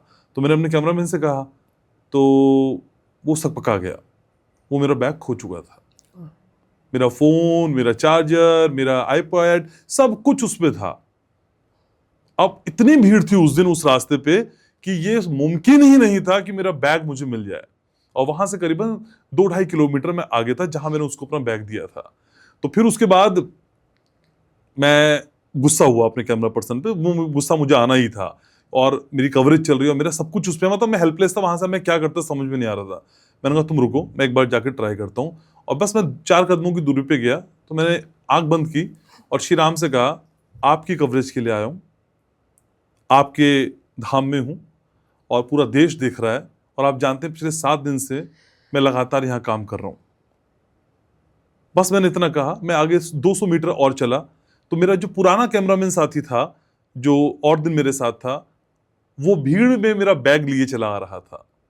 और लेकिन मेरा अभी भी मतलब ये बताते थे। आप तो बीजेपी की वजह से नहीं बोल रहे हैं ये सर। नहीं, मैं तो सिर्फ आरोपों के तहत मैं भी आरोप ही पूछ रही हूँ। आरोप लगा रही हूँ। वो भीड़ में से मेरा बैग जहां उसने छोड़ा था, उसको पता था ये मेरा बैग है, और सोचिए श्री राम ने उसे संकेत दिए करें। इसके साथ एक छोटी सी मैं ले रहा हूँ, हालांकि पॉडकास्ट आपका है। इसी के साथ एक दूसरा, प्रधानमंत्री जिस दिन चले गए उस दिन आम जनता के लिए राम मंदिर के दर्शन खोले गए, और ये कहा गया कि आज हम लोग भी जा सकते हैं, लेकिन कवरेज नहीं होगी। और जहाँ पे डिटेक्टर्स लगे हुए थे, डोर्स लगे हुए थे, वहां तक मैं गया अपनी पूरी टीम के साथ। लेकिन आगे मुझे सीआरपीएफ ने, सिक्योरिटी गार्ड्स ने रोक दिया। यार भाई साहब, मोबाइल की अनुमति नहीं है और आप तो ये लाइव व्यू लेके जा रहे हैं अंदर कैमरामैन, और मेरा लाइव चला था, मैं अपने दर्शकों से कमिट कर चुका था कि राम मंदिर के दर्शन दिखाऊंगा। सबसे पहले मैं आपको कराऊंगा। कट हुआ, पीसीआर ने कहा नहीं हो पा रहा है, आगे नहीं हो पाएगा। मैंने सिक्योरिटी से, मैं वहीं खड़ा रहा। कैमरामैन ने कहा चलो यार, मना कर दिया, आप क्यों खड़े हैं? मैंने कहा चलो, मैंने कहा रुक जाओ। पता नहीं शबनम जी, एक पुलिस ऑफिसर आए लंबे चौड़े, उन्होंने कहा क्या हुआ? मैंने कहा सर मैंने कमिट किया अपने व्यूअर से कि मुझे राम मंदिर सबसे पहले दिखाना है। तो उन्होंने कहा यहाँ से भागते हुए चले जाओ आगे। सोचिए, मोबाइल की इजाजत नहीं है। वो पता नहीं कौन आए और उन्हें कहा, और मैंने हल्का सा पलट के भी देखा, वो मुझे नजर नहीं आए। उसका नतीजा ये हुआ, मैं अंदर राम मंदिर में देश के सारे चैनल्स में, जिस चैनल में उस वक्त काम कर रहा था, मैं अकेला एंकर था जिसने रामलला के दर्शन लाइव अपने व्यूवर्स को कराए। और सोचिए, एक लाइव व्यू सिस्टम होता है हमारे पास जिससे हम लाइव करते हैं, आप जानती हैं। वो गाए बगाए मतलब रुक जाता है, उसके सिग्नल नहीं आते हैं। उस भीड़ में जहां सैकड़ों लोग अंदर राम मंदिर में थे, वहां पे मेरा लाइव व्यू प्रॉपर काम कर रहा था। कोई सिग्नल ब्रेक नहीं हुआ, मेरी आवाज ब्रेक नहीं हुई, मेरा कोई फ्रेम नहीं गया, और मैंने रामलला के दर्शन पूरे देश को अपने चैनल के जरिए सबसे पहले कराए। अब थोड़े से लाइट सवाल करता हूं मैं आपसे। कॉलेज के टाइम पे किसी ने आपको छेड़ा? कभी बोला? आपको मेरी शक्ल लगती है ऐसी, इतनी है। मैं तभी जानना चाहता हूँ भाई, ये गुर्राने वाली शबनम, कभी किसी ने लाल फूल दिया हो, किसी ने ग्रीटिंग कार्ड दे दिया हो? कि हमारे जमाने में तो ग्रीटिंग कार्ड ही अरे चलते थे। घनश्याम जी, मैं तो सारी जिंदगी इसी दुख में रह गई कि कोई गुलाब का फूल ले आता मेरे लिए। हाँ। किसी की हिम्मत ही नहीं गुलाब का फूल लाए। मैं स्कूल में भी बहुत ज्यादा दबंग थी। क्या हुआ, स्कूल में पानी पीने के लिए लाइन लगाकर पानी पीते थे बच्चे। तो 2 लड़के थोड़ा गुंडा टाइप थे, वो पानी नहीं पीने देते थे लड़कियों को। अच्छा। खड़े हो जाते थे और कहते थे हम पिएंगे और हम जिनको बोलेंगे वो पिएंगे। अच्छा। लड़कियां तुम पीछे जाओ। मैंने एक दिन उन दोनों के सर पकड़ के जो मारा है उनको, फोड़ फोड़ के मारा, इतनी पिटाई की उनकी। तब से वो पीछे खड़े होते थे, लड़कियां पहले पानी पीती। तो फिर गुलाब कैसे मिल जाता? गुलाब आपने दिया ना आज, थैंक यू सो मच। मेरे भाई की तरह ही दिया, पर अच्छा लगा मुझे। तो शबनम का दिल किसी के लिए धड़का? आज इस पॉडकास्ट में खुलासा हो आप मेरा गया। प्यार पूछिए सबसे पहले, तो मेरा सबसे पहला प्यार मेरा भारत देश है। दूसरा मेरा बेइंतहा प्यार मेरे फादर है, मदर फादर। तीसरा मुझे एक हीरो अच्छा लगता है।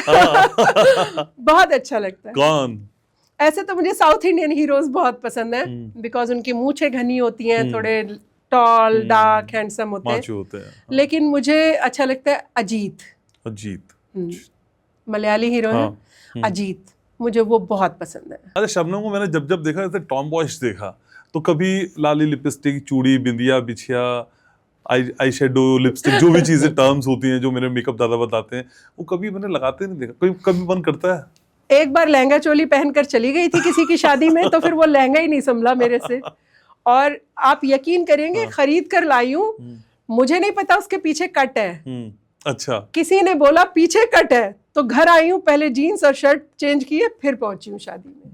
मुझे ऐसे, मैं जब आपसे मिलता हूँ तो एक एनालिसिस करता हूँ, यहाँ होना चाहिए था शबनम, वहां पहुंच नहीं पा रही। देखिए, चापलूसी मेरे खून में नहीं है, और सच बोलने वाले को थोड़ा सा तो चीज़ों से 2-4 होना पड़ता है। और ये चाहे आप पॉलिटिकल पार्टी की बात करें, चाहे आप कहीं ऑफिस की बात करें, चाहे आप किसी भी फील्ड में हो, अगर आप सच बोलते हैं और बेइंतहा बेबाक हैं, चापलूसी आपके ब्लड में नहीं। मैं आर्मी ऑफिसर की बेटी हूँ, चापलूसी तो कर ही नहीं सकती हूँ किसी की भी। तो फिर आप चाहे कितनी मेहनत कर लीजिए, आप चाहे कुछ भी काम कर लीजिए, जनता के करोड़ों काम कर लीजिए, आप पीछे रहेंगे। आखिरी सवाल, जीवन की राह में किसी का हाथ पकड़ के आगे चलने की कोई प्लानिंग? कोई है तो बताइए। कोई है जो सफेद घोड़े पे आएगा और राजकुमारी को ले जाएगा? कुछ ऐसा है क्या? क्या आपको लगता है कि तो मेरे दिमाग में ये विचार आते होंगे? मैं तो जानना मेरे चाहता दिमाग में ये विचार आते हैं, सुबह उठकर किसने गड़बड़ की है, किसकी पिटाई करनी है, किसकी लगानी है। वो कोई भी हो सामने, मेरे को उससे फर्क नहीं पड़ता। कोई तोप होगा, चढ़वा दीजिए फांसी पे, सच बोलने के लिए तो चढ़ेंगे ना, उसमें भी मुझे गर्व रहेगा। हाँ, क्योंकि मेरे फादर के जाने के बाद मैं अकेले ही हूँ। मेरी मम्मी पहले जा चुकी हैं काफ़ी, और आप तो हमेशा साथ रहे हैं। जब मेरे फादर गए तब आपने देखा है, मैं अपने फादर से बेइंतहा अटैच्ड हूँ। मैं जिस दिन से वो गए, कोई दिन ऐसा नहीं है जब मैं कब्रिस्तान ना जाती हूँ। पहले अपनी मदर की कब्र पे जाती हूँ, फिर अपने फादर की कब्र पे जाती हूँ। तो शायद मेरा जीवन जनता के लिए बनाया है ऊपर वाले ने, और ये घोड़े पे सवार कोई आएगा शायद ये मेरे लिए बना नहीं है, पर फिर भी अगर भगवान ने लिखा है कि कोई घोड़े पे या जिस पे भी बैठकर आना चाहे, आजकल तो गाड़ी में ही बैठकर आते हैं, घोड़ा थोड़ा ट्रेंड पुराना हो गया है, तो मैं आपसे सलाह लूंगी कि अच्छा लगेगा, आप मेरे भाई की तरह हैं, बताइएगा, अच्छा लगेगा तो करेंगे, कोई दिक्कत नहीं है। कभी भी आप भगवान को चैलेंज नहीं कर सकते कि नहीं मैं ये नहीं करूंगा या ये मैं करूंगा। सब कुछ भगवान पर छोड़कर रखिए, वो जो कराता जाए उसका धन्यवाद करते रहिए। ठीक है, फिलहाल तो मैं, समय कम है तो मैं आपका धन्यवाद कर रहा हूँ तहे दिल से कि आपने इतना अमूल्य समय निकाला, चर्चा में शामिल हुई। बहुत मिक्स इमोशंस थे आज, गुस्सा, नाराजगी, भाड़ में जाए पॉडकास्ट, और साथ ही साथ आपकी आंखों में सच्चाई देखी है मैंने। Thank you. बस मुस्कुराती रहिए आप, और ये ध्यान रखिए कि घनश्याम उपाध्याय पॉडकास्ट आपसे बहुत प्यार करता है। Thank you so very much. मैं भी आपसे बहुत प्यार करती हूँ, और आप दिन दूनी रात चौगनी उन्नति करें, ऐसे मैं प्रभु श्री राम से प्रार्थना भी कर रही हूँ, और आप करेंगे भी तरक्की। चलिए, बहुत शुक्रिया। तो आज का ये पॉडकास्ट आपको कैसा लगा, आपको बताना है। आपका प्यार भर भर के मुझको मिल रहा है, और मैं बहुत खुश हूं इस बात से। सारे पॉडकास्ट को आप इसी तरह से बस अपनी मोहब्बत से सराबोर करते रहिए, और जैसे कि मैंने शबनम को कहा, वो आपसे भी कहना है कि मैं आपसे बहुत प्यार करता हूँ। घनश्याम उपाध्याय पॉडकास्ट को लाइक करें, सब्सक्राइब करें, शेयर करें, और हाँ, मुझको बताइएगा जरूर हम कैसा कर रहे हैं। नमस्कार।